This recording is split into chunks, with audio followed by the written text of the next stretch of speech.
자기가 읽거나 또 배우지 않으면서 그냥 교회만 평생 다닌 분들이 계셔요. 그런 분들하고 성경을 자기가 읽고 또 성경 공부하고 그렇게 다니면서 한 2, 3년 다닌 분하고 누구 믿음이 좋을 것 같아요? 그냥 왔다 갔다 그렇게 성경 안 배우고 안 읽고 평생 다닌 분보다 한 2, 3년 성경 열심히 읽고 또 오늘 33기처럼 열심히 배우고 이런 분들이 훨씬 믿음이 빨리 자라요. 그리고 제가 자주 그런 얘기를 하는데요. 그냥 뜻도 모르면서 성경을 10번 읽는 것보다 한 번을 읽어도 이게 무슨 뜻이지? 모르는 거 좀 알면서 알아가면서 그렇게 읽는 사람이 훨씬 성경을 더 잘할 수가 있습니다. 그래서 제가 이 오후 예배는 좀 딱딱하더라도 이제 예언서를 끝까지 이제 제가 거의 성경 공부에 가까워요. 오후는 하는 이유가 그렇게 해서 말씀을 좀 차분차분하게 배워야 혼자 성경 읽어도 이게 무슨 뜻인지 알지. 이거 안 배워놓으면은 특히 예언서 같은 경우는 무지 어려워요. 오늘도 여러분 1절부터 3절 읽었는데 그 한 절 한 절 한 절이 그냥 이렇게 이해되는 말씀이 없잖아요. 그러니까 이런 거를 배워가면서 이렇게 읽어야 뜻을 깨달을 수가 있는 것입니다. 자, 오늘 쉬운 질문 하겠습니다. 예언서가 총 몇 권인가요? 17권이에요. 17권. 그래서 이사야서부터 말라기까지 17권. 이사야, 예레미야, 에가, 에스겔, 다니엘, 호세아, 요엘, 아모스, 오바다, 요나, 미가, 나움, 하박국, 스가랴, 학개, 스가랴, 말라기. 그래서 17권이에요. 근데 대예언서는 5권이에요. 5권. 여러분 이거 아시죠? 시작. 이사야, 예레미야, 에가, 에스겔, 다니엘. 좀 크게 하세요. 오늘 점심 고기 먹었잖아요. 돼지고기 먹었지 오늘.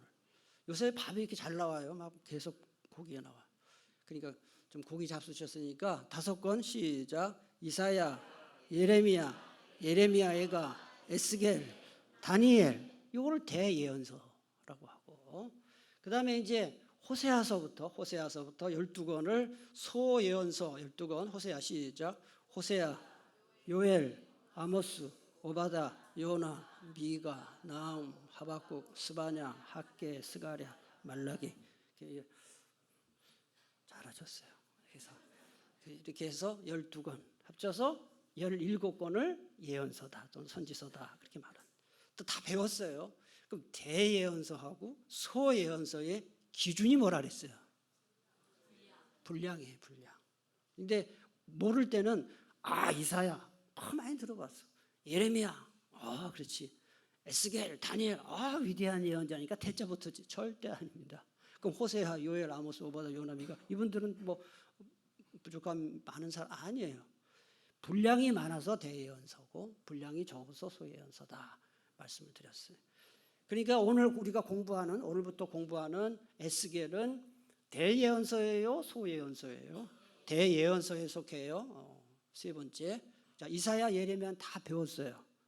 그래서 지금 이게 유튜브에 다 올라가 있어요. 그러니까 못 들으신 분은 유튜브 보면 다 있으니까 한번 들어보셔요. 오늘은 이제 에스겔을 공부합니다. 오늘부터 한 3번, 4번 될 것 같아요. 에스겔에 대해서 공부를 할 테니까요. 잘 들어보시고 집에 가서 한 번 더 이 유튜브를 더 한번 보시면 이해가 더 빠르리라 생각합니다. 그래서 여러분들에게 교환을 드리는 이유는 제가 그냥 혼자 떠들면은 기억도 안 나고 또 메모도 하고 해야 되는데 그냥 메모하기가 막막할까봐 일부러 교환을 드린 거예요. 그러니까 교환을 잘 보시면서 가로놓기 하시면서 공부를 하면 좋겠어요. 이 에스겔, 우리가 성경 에스겔서인데 원래 구약 성경은 원래 한글로 기록된 게 아니라 히브리어로 기록된 거예요. 원래 원문이에요, 원문. 그래서 그거를 한글로 번역한 것인데 히브리어 원래 성경, 원문 성경의 제목은 제가 써놨죠. 뭐라 그랬어요? 예헤즈켈이에요. 거기 히브리어 써놨어요. 예헤즈켈. 원래 이름은 예헤즈켈이다. 뜻이 뭐냐 하는 거예요. 뜻은 하나님이 힘을 주신다 이런 뜻이에요. 에스겔의 뜻은 하나님이 힘을 주신다, 하나님이 강하게 하신다, 이런 뜻이에요. 그러니까 우리도 이름이 다 뜻이 있잖아요. 제 이름의 뜻은 모르는 분은 저보고 뭐 목사님 이름은 동물의 왕국이다 뭐 그러는데 동물의 왕국이 아닙니다. 뭐 이 동물인가? 용범 딱 이 동물의 왕국이 아니고요. 용은 떳떳할 용자를 써요. 떳떳할 용자. 범은 그러니까 중용할 때 노노명교 대학 중용할 때 그 떳떳할 용자를 쓰고 범자는 본을 보인다. 모범을 보여라. 그래서 우리 아버지가 제 이름 지을 때 너는 앞으로 이 세상에서 본을 보이며 살고 떳떳한 존재가 되라 해서 용범이라고 지었고 제 쌍둥이 5분 후에 태어난 동생은 용덕. 그 다음에 두 살 터울 아들은 용욱 그렇게 했어요. 용범, 용덕, 용욱이에요. 그 다음에 마지막 뭐 이런 얘기 할 필요 없는데 그냥 마지막 여동생은 미숙.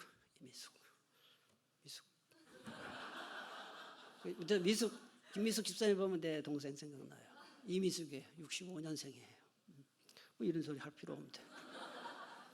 그래서 히브리어 성경의 제목은 하나님이 강하게 하신다. 히브리어 원문의 그 에스겔의 이름의 뜻은 하나님이 강하게 하신다, 하나님이 힘을 주신다 이런 뜻이에요. 그래서 구약 성경에서 이 에스겔과 비슷한 뜻을 가진 인물로는 히스기야예요. 히스기야는 그 뜻이 여호와께서 힘을 주신다. 그러니까 차이가 뭐냐면은 에스겔은 하나님이 힘을 주신다고요. 히스기야는 여호와께서 힘을 주신다. 야 할 때 야훼. 히스기야 할 때 야훼 여호와. 그다음에 에헤즈켈 할 때 맨 마지막에 엘이 나와요. 엘이 그게 하나님이에요. 하나님. 야훼 여호와. 엘 하나님. 그런 차이가 있다 하는 거예요. 여러분 이제 주전 한 3세기, 2세기가 되면은 이 시대 전 세계가 이제 로마 제국에서 헬라 제국으로 바뀌어요. 알렉산드로스 대왕, 알렉산더 영어로 알렉산더, 원래 이름은 알렉산드로스 대왕이 세계를 제패하고 나니까 그 세계 언어 공용어가 뭐가 되냐면 그리스어예요. 그래서 이 그리스어가 세계 공용어가 돼요. 그러다 보니까 히브리어를 다 잊어버렸어요. 유대인들이. 그래서 성경을 봐도 몰라요. 구약 성경 읽어도 몰라. 자기 나라 말인데 몰라요.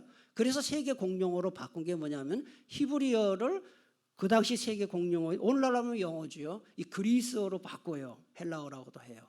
그 성경이 70인역 성경이에요. 여기 70인역 성경에 나오죠. 그래서 히브리어를 그리스어로 바꾼 성경이 70인역 성경이에요. 그 제목은 예제키엘이에요. 거기 히브리어 그리스어가 써 있죠. 예제키엘이다.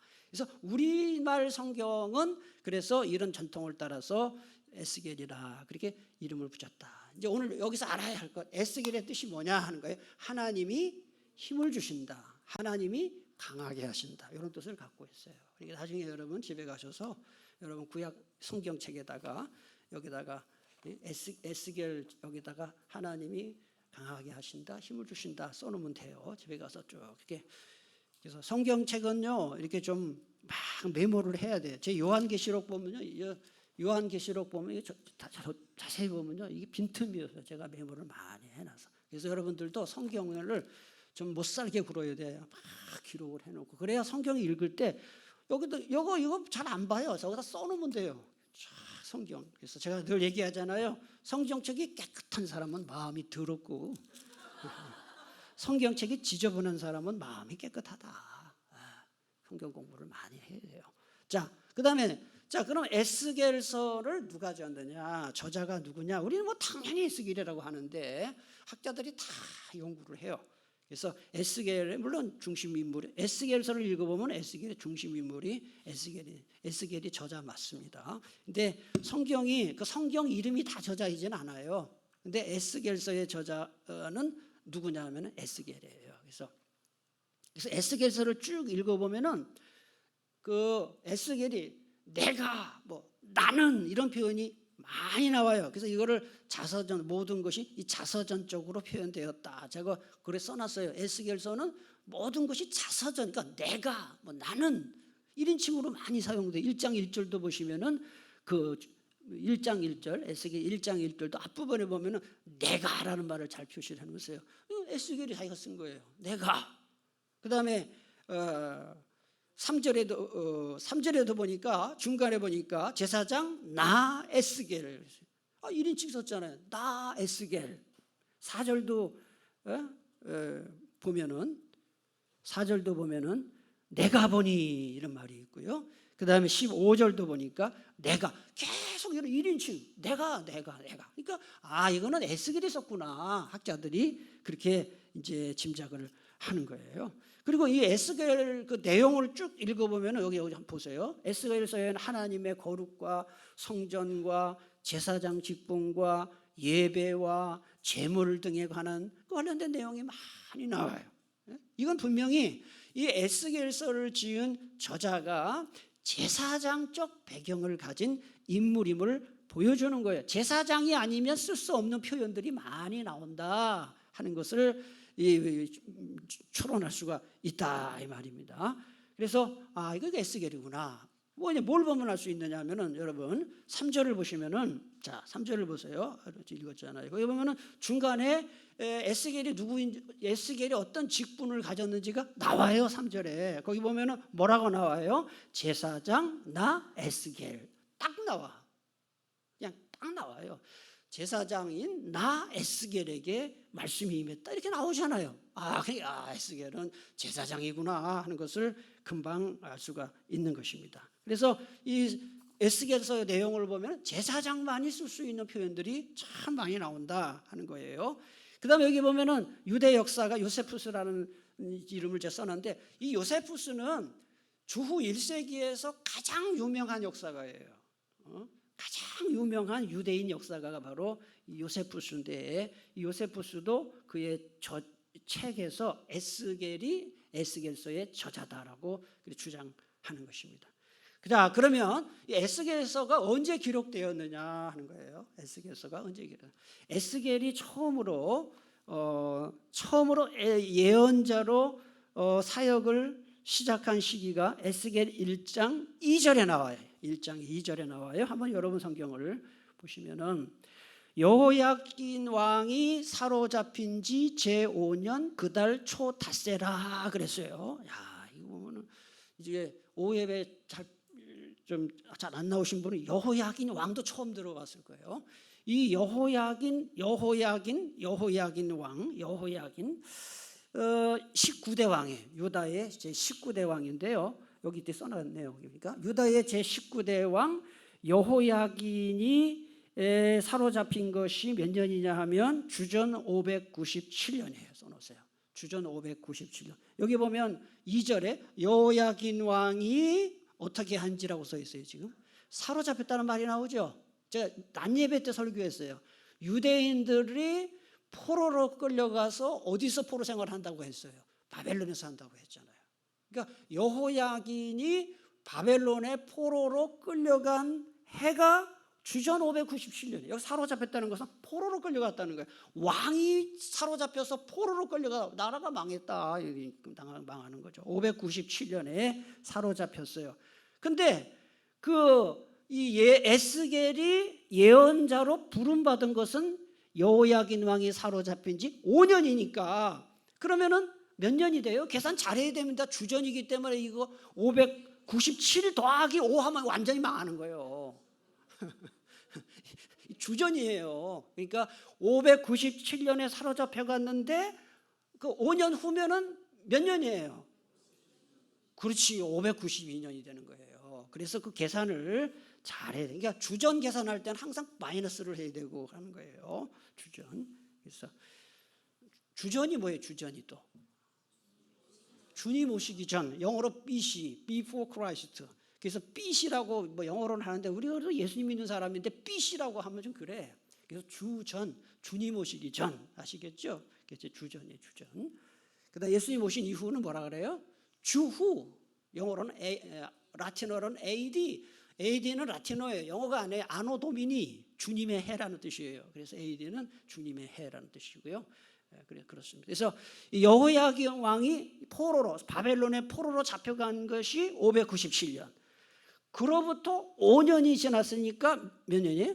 592년. 592년.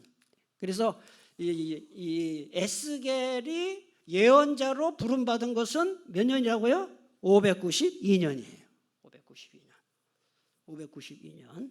네. 그래서 몇 년까지 일했냐 하면은 571년까지 22년 동안 예언자로 일했다 하는 거예요. 22년 동안 예언자로 일했다 하는 거예요. 이거 오후예배 안 나면 어디서 배워요, 이런 거? 오후예배 제발 좀 나오세요. 제발 집에서 그냥 TV 보고 그러지 말고 오후예배 나오셔요. 그다음에 기록 목적. 에스겔을 왜 에스겔서를 에스겔이 왜 썼느냐? 세 가지 목적이 있다 하는 거야. 그냥 읽으면서 하나님과의 언약을 저버리고, 언약을 다른 말로 말하면 약속이에요. 하나님과의 약속, 언약을 저버리고 타락한 유다의 죄악 때문에 하나님이 죄를 지으면 반드시 뭐를 내리냐면은 심판이에요. 심판. 하나님의 심판이 임할 수밖에 없는 이유를 설명하기 위해서 그렇다. 여러분, 이런 걸 공부하면서 우리가 깨달아 적용을 해야 돼. 유다의 사람들이 하나님께 죄를 지었구나, 우상숭배했구나, 심판받았구나, 그랬구나, 이러면 안 돼요. 우리에게도 그래요. 하나님을 믿는 사람들이 말씀대로 살지 않고 범죄하면 하나님이 반드시 징계하시고 심판을 하셔요. 그래서 자꾸 우환이 생기게, 가정에 어려운 일이, 이럴 때 내가 하나님 앞에 뭘 잘못했는지 돌아봐야 돼요.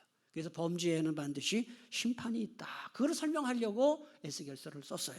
두 번째로 또 왜 에스겔서를 썼느냐 한번 읽을까요? 시작. 유다가 저지른 패역한 범죄의 핵심은 성전의 타락과 지도층의 타락임을 밝힘으로써 정치와 종교의 지도자들의 타락이 국가 전체에 미치는 악영향을 분명히 하기 위해서예요. 나라가 망할 때는 지도자가 망해서 나라가 망해요. 그러니까 이 지도자들이 참 중요하고, 우리가 나라 지도자들, 여러분 윤 대통령 위해서 기도 많이 하시고, 특별히 김건희 여사를 위해서 기도 많이 하시고, 내가 볼 때는 김건희 여사 기도 많이 해줘야 돼. 기도 안 하면 큰일 날 것 같아. 그래서 기도 많이 해줘. 어쩌다 영부인이 돼가지고 말이에요. 더 이상 얘기하면 안 될 것 같아. 기도 많이 해야 돼. 그래서 나라가 망하고 교회가 망하고 하는 거는 지도자들 책임. 그러니까 우리 한국 교회가 지금 굉장히 힘들지요. 죄송합니다만 참 부끄럽습니다만 목사들 책임이 제일 커요. 목사들이 타락해서. 제 자신도 항상 기도하는 것 중에 하나가, 하나님, 제가 목사 됐을 때 그 초심을 잃지 않게 해달라고 항상 기도해요. 초심. 여러분도 교회 처음 나와서 은혜 받을 때 그 주님과의 첫사랑을 잃어버리지 않도록 기도하시기 바랍니다. 처음 믿을 때가 사실은 제일 그 믿음이 순수해. 교회 다니지 오래되면은 발랑 까져가지고 신앙이 안 되는데, 완전 발랑 까져가지고요. 그냥 아는 척하고 이렇게 설마 알지도 못하면서 아는 척하고, 뭐 처음 교회 온 사람들 막 뭐 정죄하고, 뭐 저렇게 할 바에 뭐라 다니냐고 그러고, 안 됩니다, 여러분. 정말 우리는 항상 초심을 잃지 않아요. 지도자들 위해서 기도하세요. 저를 위해서도 기도하시고, 특별히 교회 안에 목사뿐만 아니라 평신도 지도자들, 중직자들, 기관장들 참 잘해야 되고, 그 다음에 여러분들 부모님이죠. 여러분, 자녀들의 신앙의 1차 책임은 부모에게 있어요. 그건 아무리 강조해도 지나치지 않아요. 애들이 지금 교회 안 나온다고 속상해하시는 분들 많이, 속상해하는 게 정상인데 그 책임이 여러분에게 있다는 거 아셔요? 애들 신앙생활 안 하는 건 그 아무리 변명해도 변명하면 안 돼. 부모에게 책임이 있다는 거예요. 아멘도 안 하잖아요. 기분 나쁘니까. 이 사실이거든요. 지도자 부모에게 책임이 있지. 누구 옆집 아저씨가 책임질 거예요? 왜 아멘 안 하세요? 자녀의 신앙의 책임은 누구에게 있습니까?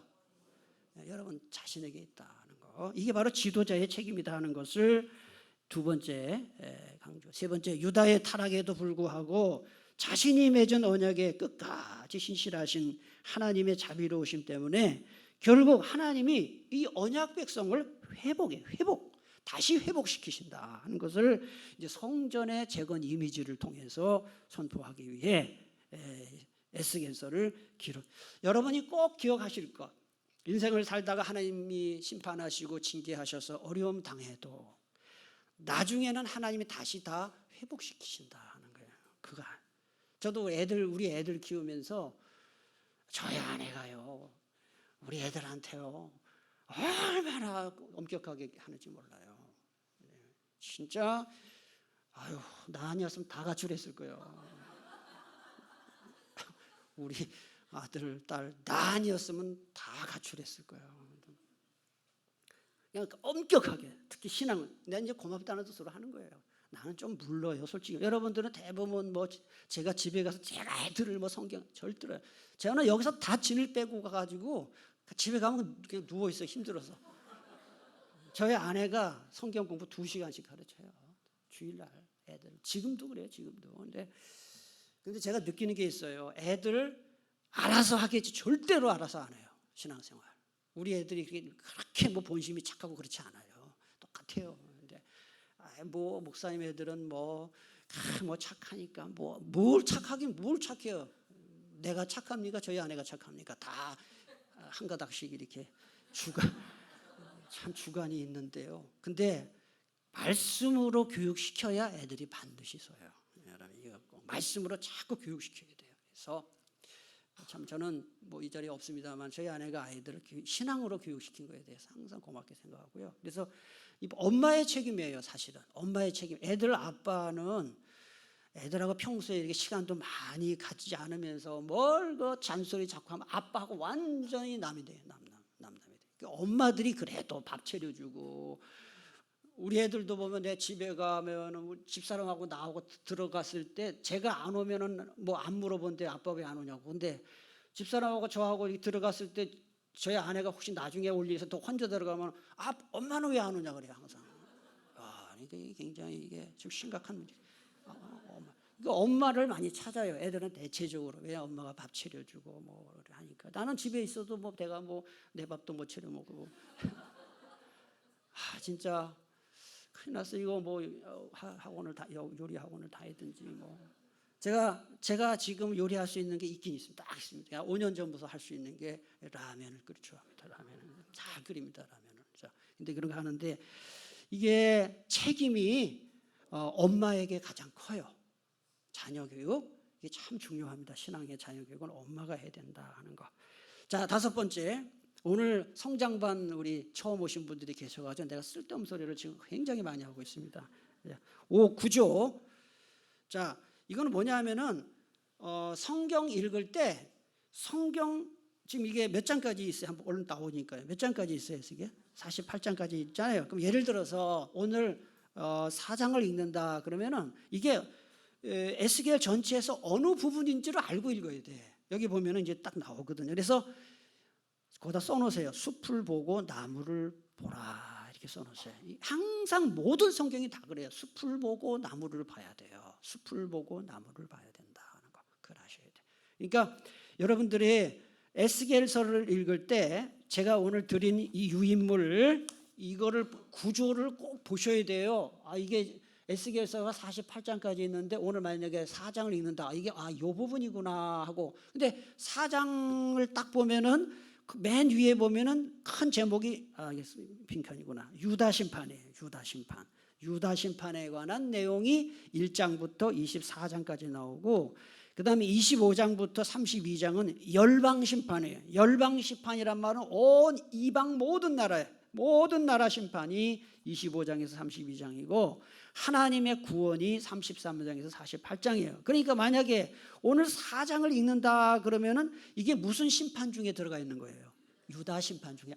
그게 숲을 보고 나무를 본다. 근데 그게 아니면 성경을 맨날 읽어도 읽은 사람이나 안 읽은 사람이 똑같아요. 왜냐면은 이 숲을 못 보니까 그래요. 제가 지금 요한계시록 11장을 설교하는데 저는 요한계시록을 매일 읽어요. 매일. 1장부터 22장까지 머리에 다 들어가 있어요. 그러니까 그렇게 해야 21장 설교가 가능해요.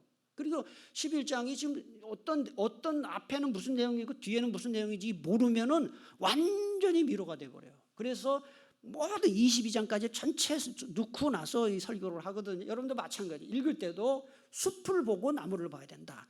그 어려운 말로 숲을 구조라 이렇게 얘기해요. 구조. 그래서 이 구조를 잘 알아야 된다. 그래서 이 에스겔서는 48장까지 있는데 딱 중간. 그러니까 48장이 중간이니까 몇 장이에요? 24장까지는 유다 심판이에요. 하나님의 백성인 유다를 하나님이 심판하시겠다. 절반은 다 그 얘기예요. 왜? 범죄했기 때문에. 예? 유다를 심판하시겠다 하고 그 이후부터는 이제 열방 심판, 그 다음에 하나님의 구원에 대해서 이야기하는 거예요. 그러니까 꼭 아시고 하셔야 돼요. 그래서 그 자세한 내용도 꼭 다 써놨어요. 다 써놨으니까 쭉 한번 읽어보시고, 여러분이 성경에다가도 이렇게 좀 1장부터 3장까지는 소명, 4장에서 7장은 상징, 행위, 이런 거를 성경에다 써놓으셔야 성경을 읽을 때 바로바로 읽지, 이거 언제 어디서 꺼내가지고 어디 있는지도 모르는 거 꺼내겠어요? 이걸 써놓으시라고, 성경에다 집에 가서. 그러면은 성경이 훨씬 이해가 빠르다. 그러면 이 에스겔서에서 가장 중요한 핵심 구절이 맨 밑에 나와요. 세 구절인데 그냥 먼저 말씀을 드리면 43장 7절은 심판에 대한 요약이에요. 심판 요약. 그 다음에 47장 그 이후에 8절에서 12절, 48장 35절은 회복에 관한 말씀이에요. 요약을 한 건데 지금 다 읽을 시간은 없고요. 두 구절만 읽을게요. 43장 7절을 한번 보세요. 에스겔 43장 7절. 에스겔 43장 7절. 다 같이 봉독하겠습니다. 시작. 그가 내게 이르시되 인자야, 이는 내 보좌의 초소, 내 발을 두는 초소, 내가 이스라엘 족속 가운데 영원히 있을 것이라. 이스라엘 족속 곧 그들과 그들의 왕들이 음행하며 그 죽은 왕들의 시체로 다시는 내 거룩한 이름을 더럽히지 아니하니. 이거 심판이 심판, 강력한 심판을 선언하시는 거예요. 그 2절이고요. 48장 맨 마지막 장 35절, 48장 35절 맨 마지막 장 마지막 절 같이 읽겠습니다. 시작. 그 사방의 학계는 18,000척이라. 그날 후로는 그 성읍의 이름을 여호와 삼마라 하리라. 여기 여호와 삼마라 하고 거기 번호가 써 있어요. 잘 보세요, 여러분. 성경 구절에 여호와 삼마 앞에 1 있죠, 그죠? 그 밑에 가면 뭐라고 얘기해 있어요? 여호와께서 거기 계신다. 그러니까 이스라엘 예루살렘에 하나님께서 그 자리에 함께 하시겠다는 약속에, 그러니까 회복에 관한 말씀이다 하는 것을 알 수가 있어요. 그 다음에 에스겔의 연대기 한번 보겠습니다. 자, 에스겔의 어떤 일생에 대해서 말씀하고 있습니다. 예. 자, 다시 에스겔 1장을 펴놓으시고요. 네, 펴놓으시고요. 에스겔은 주전 622년경 예루살렘에서 제사장 부시의 아들로 태어났다. 아까 3절 보니까 중간에 나왔어요. 부시의 아들 제사장 나 에스겔에게 나왔어요. 그러니까 이 아버지 이름이 누구라고요? 부시의 아들이다. 근데 여기 보니까 622년이라는 게 도대체 어디서 나온 계산이냐 하는 거 제가 근거를 말씀드릴게요. 그러니까 에스겔이 태어난 해가 622년이라는 게 어떻게 계산이 나오느냐? 계산이 나와요. 자, 1절을 보면은 1절 맨 앞에 단어가 뭐예요? 서른째 해라고 나오죠. 이게 서른째 해라는 게 뭐냐 하면은 에스겔의 나이예요. 나이. 그래서 여러분 써놓으세요. 에스겔의 나이예요. 그러니까 30살이에요. 에스겔이 30살 되는 해, 에스겔의 나이 30살에 이 말이에요. 자, 그러면은 이제 이게 힌트고, 그 2절에 보니까 에스겔이 예언자로 부름받은 해, 아까 제가 맨 처음에 말씀드렸어요. 몇 년이에요? 592년에 예언자로 부름받았으니까 그때가 30살이란 말이죠. 30살이니까 몇 년에 태어났는지를 계산이 나온다고요. 그러니까 592년에서 빼기 해야 되는 거 아니에요? 더하게 해야 돼. 맞아요. 주전이니까 더해야 돼. 그럼 몇 년이에요? 예, 모르나 아나 하려고 그렇게 했어요. 예, 더하기 빼기가 아니라 더하기죠. 맞아요. 더하기 30 하면 몇 년? 620. 뒤로 가는 거니까. 622년이 그래서 출생연도예요. 이게 다 근거가 있는 거예요. 아시겠죠? 그러니까 서른째 해라는 것은 에스겔이 제사장으로 예언자로 부름받은 해 30살 때예요. 30살. 그러니까 이 계산 역추적을 하면은 622년에 태어났구나 하는 것을 알았어요. 근데 여기 보면은 자 3절에 부시의 아들 제사장 나 에스겔에게 그랬는데, 여러분 요 구약 시대에는요 왕도 세습이고요 제사장도 세습이에요. 그걸 아셔야 돼. 왕도 다 세습했죠, 그렇죠? 왕을 다 세습했는데 특별히 왕이 아들이 뭐 많이 낳잖아요. 근데 누구에게 주로 세습을 했나요? 장남한테 세습을 했고요. 이 제사장도 다 세습이에요. 다 세습. 그러니까 아버지도 제사장이었다 하는 것을 알 수 있습니다. 그 다음에 그 2번 보면은, 그래서 이 에스겔은 젊은 시절부터 제사장 직무 훈련을 받았을 가능성이 매우 높죠. 매우 높습니다. 그래서 이 유대 전통에 따르면 율법이죠. 제사장은 언제부터 일을 했냐? 30살부터 제사장 일을 본격적으로 했어요. 본격적으로 했어요. 그래서 우리 그 교회에서 안수 집사 뽑고 장로 뽑을 때도 30세 이하는 안 뽑아요. 이런 거에 다 관계가 있어요. 목사 안수 줄 때도 지금 바뀐 걸로 알아요. 목사 안수 줄 때도, 김 목사님, 요새 목사 안수 줄 때 결혼해야 되죠? 안 해요? 우리 때는 목사 안수 줄 때 결혼 안 하면 안수 안 줬는데 바뀌었구나. 하도 결혼 안 하니까. 그게 제가 목사 안수 93년에 받았어요. 93년 10월 26일 날 오전 11시에 받았어요. 근데 어떻게 그걸 그때가 33살 때 안수 받았어요. 그걸 어떻게 기억하느냐? 예수님이 33세 사셨죠. 예수님이 돌아가신 뒤에 내가 안수 받았거든요. 근데 그때만 해도 이렇게 목회하려고 그러면 꼭 결혼을 해야 된다. 그래서 부인이 없으면은 절대로 결혼 안 하면은 안수를 안 줬어요. 제가 3살에 안수 받았는데 33살 10월 26일 날 안수 받았는데, 그걸 하려고 제가 부랴부랴 32살에 결혼했잖아요. 그런 게 있었어요. 어쨌든 이 제사장의 직무는 몇 살부터? 30세부터. 이게 어디 나오냐 하면은 민수기 한번 찾아보실래요? 4장.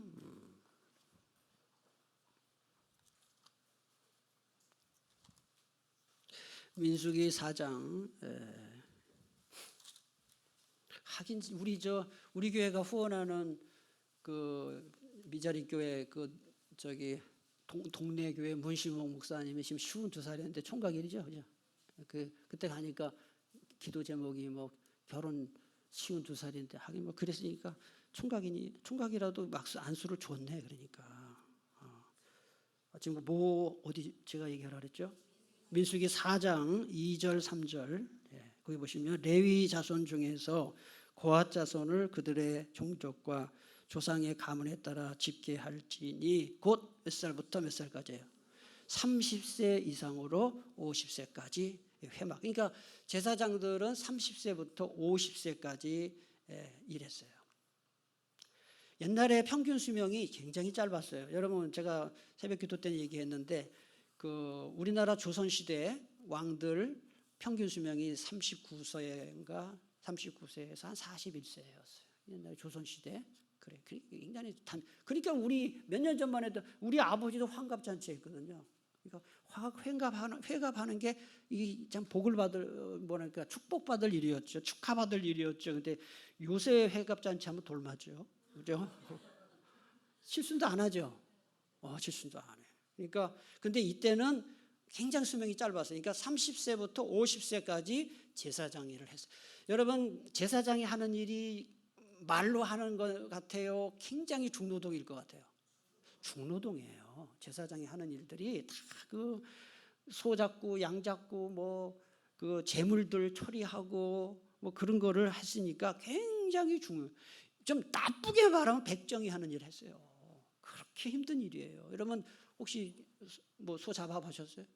뭐 닭, 돼지. 나는 돼지 잡아봤어요. 우리 시골에서 어렸을 때. 우리 아버지가 내가 잡은 게 아니라 돼지 다리 잡으라 그래서 집에서 옛날에 집에서 돼지 잡았어요. 집에서 돼지 키워가지고 돼지 키워서 돼지 잡아먹고 그랬다고요. 심지어는 그러니까 그 돼지 잡는 건 괜찮아요. 소는 이제 뭐 법으로 금지하지만 다 잡아먹었어요. 그 굉장히 어려운 일이에요. 그 제사장이 굉장히 힘들어요. 그래서 거기 보니까 몇 세부터 몇 시죠? 30세부터 50세까지. 그게 법이에요. 법. 그래서 오늘 2번 보니까 제사장의 직무는 30세부터 이제 본격적으로 시작을 하고 제사장이 될 사람은 20세부터 이제 성전 출입하면서 성전 제의 및 행정 전반에 대해서 인턴 교육을 이제 받았어요. 그런 게 있었어요. 그래서 에스겔은 제사장으로 봉직할 수 있는 나이인 30세에 하나님이 그거 다 고려하신 것 같아요.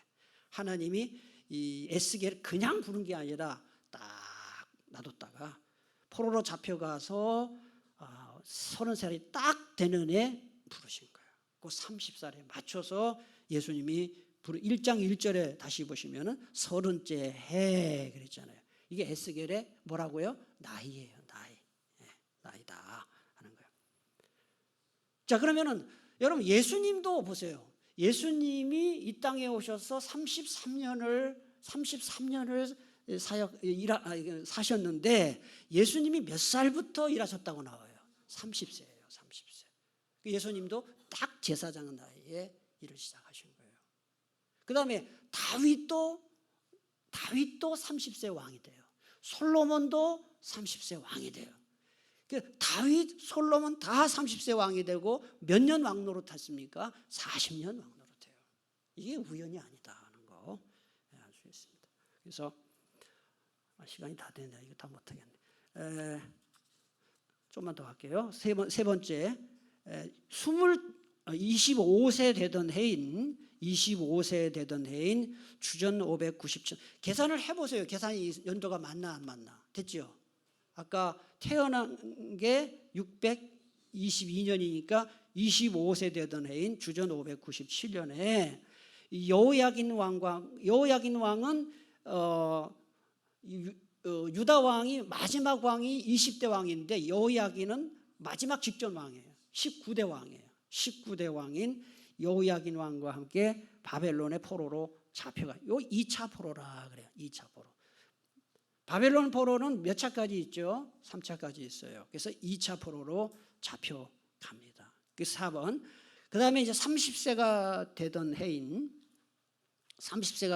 주전 592년에서 어디서 예언자로 부름받았다고 써놨어요.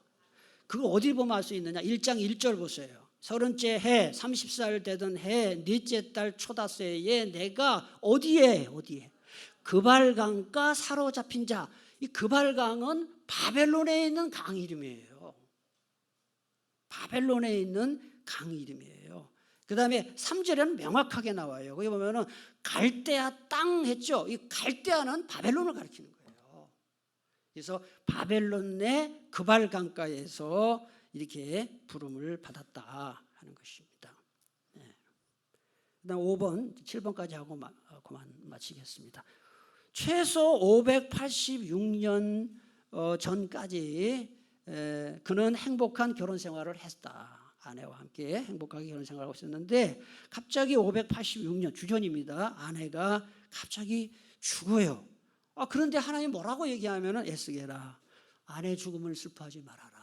몇 살일 때 죽은 거예요? 그러면 도대체 한번 계산해 보세요. 몇 살 때 아내를 잃었어요?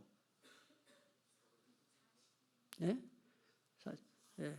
40대인가요? 예. 근데 하나님이 에스겔 너 슬퍼하지 말아라라고 말씀해요. 자, 성경에 한번 찾아볼게요. 24장 에스겔 24장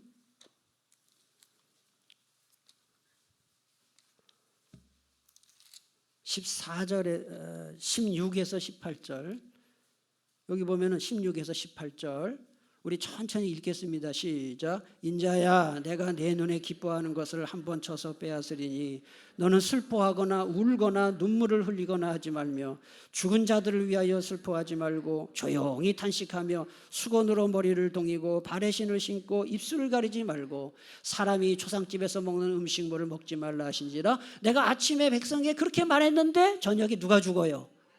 야, 이게 뭐냐? 아내가 죽어도 슬퍼하지 말고 그렇게 하지 말라. 이게 뭐냐 하면은 이게 무슨 뜻이냐 5번 이게 뭐냐 하면은 에스겔의 아내의 죽음은 예루살렘의 멸망을 보여주는 거예요. 예언자들은 이렇게 상징적인 행동을 통해서 이스라엘 백성들이 하도 말을 안 들어먹으니까요 하나님이 그렇게 상징적으로 보여주는 거예요. 그러니까 예루살렘 망해도 울지 말아라. 왜? 너희들이 네 죄 때문에 망한 거야. 그러니까 에스겔이 예언자로서 얼마나 힘들었겠어요. 부인이 죽었는데 울지 말라고 하니까 요새는 남자들이 부인 죽어도 안 운다고 하지만은 왜 안 운지 모르겠어요. 하여튼 예루살렘이 망해도 울지 마라. 그걸 보여준 거예요. 6번째 주전 571년까지 그는 아까 얘기했어요. 22년 동안 예언자로 활동했습니다. 그래서 여기 예레미야와 다니엘과 에스겔을 비교를 제가 써놨는데요. 예레미야는요 예루살렘에서 망한 후에도 계속 예루살렘에서 활동했어요. 포로를 안 끌려갔어요. 예루살렘에서 활동을 하고 다니엘은 1차 포로 때 끌려갔어요. 605년에 1차 포로 때 끌려가서 바벨론 왕궁에서 사역했어요. 바벨론 왕궁에서 사역을 했고 에스겔은 2차 포로로 끌려갔어요. 597년에 끌려가서 평민들에게 사역을 했어요. 그 차이를 분명히 알아요. 그러니까 다니엘은 왕궁에서 사역했고 에스겔은 평민들에게 사역을 했다. 자, 7번 마지막입니다. 이제 에스겔의 사명은 한마디로 말해서 유다와 예루살렘을 위한 파수꾼이 되는 거예요. 파수꾼이 되는 것이었다. 그래서 에스겔 3장 16, 17절에 보니까 그 말씀이 나와요. 한번 같이 읽겠습니다. 시작. 여호와의 말씀이 내게 임하여 이르시되 인자야 내가 너를 이스라엘 족속의 파수꾼으로 세웠으니 너는 내 입의 말을 듣고 나를 대신하여 그들을 깨우치라. 그래서 이게 파수꾼의 사명. 에스겔의 사명은 무슨 사명? 파수. 이게 뭐냐 하면은요. 파수꾼이 뭐냐면 이렇게 망대에 이렇게 서가지고 도둑이 오나 안 오나 이렇게 지켜보는 거잖아요. 그래서 막 도둑이 들어올 땐 도둑이 하고 소리를 질러야 돼요. 그래서 사람들이 깨서 그걸 막는 거죠. 그게 파수꾼이거든요. 그러니까 이게 뭐냐 하면은 이스라엘은 너희들은 망한다. 너희들 하나님께 범죄해서 망한다라는 것을 계속 경고하는 자로 부름받은 거예요. 그래서 이 에스겔이 그 사명을 잘 감당하면 하나님이 책임을 에스겔에 묻지 않고 유다에게 물어요. 근데 에스겔이 그거 안 하면 너에게 책임 묻겠다. 이게 그게 바로 그 얘기다. 그러면 오늘 우리에게도 기억하세요. 우리에게도 무슨 책임이 있다고요? 파수꾼의 책임이 있어요. 뭐예요? 믿지 않는 가족들에 대해서 파수꾼을 해야 돼요. 하나님 믿지 않으면 지옥 갑니다. 믿지 않는 주변 사람들에게 파수꾼의 사명이 있다. 오늘 낮 예배 설교와도 거의 겹쳐요.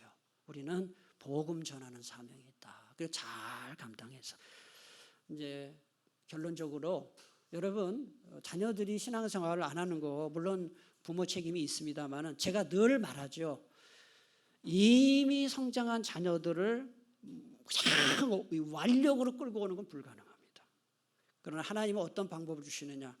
부모가 눈물로 기도하면 하나님이 반드시 들어주셔요. 절대 포기하지 말고 이미 자란 자녀들을 어떻게 완력으로 끌고 오겠어요? 끌어오지 않죠. 근데 부모의 눈물의 기도는 반드시 하나님의 마음을 움직이는 힘이 있어요. 그러니까 자녀가 나올 때까지 끝까지 기도하시고 자녀들에게 그 얘기를 하세요. 내가 너를 위해 기도하고 있다. 그 얘기만 하셔요. 내가 너를 위해 기도하고 있다. 뭘 기도해요? 이러면은 얘기를 해야 돼요. 나는 소원이 너 교회 나오는 거다. 그런 거를 쭉 얘기를 해야 돼요. 너를 위해 기도하고 있다. 너를 위해 축복하고 있다. 그런 얘기를 하면은 양심 있는 자녀라면은요 나중에 다 부모 말을 듣고 나와요. 이렇게 하시고 소망을 가지시고 파수꾼의 사명을 잘 감당하게 되시기를 축복합니다.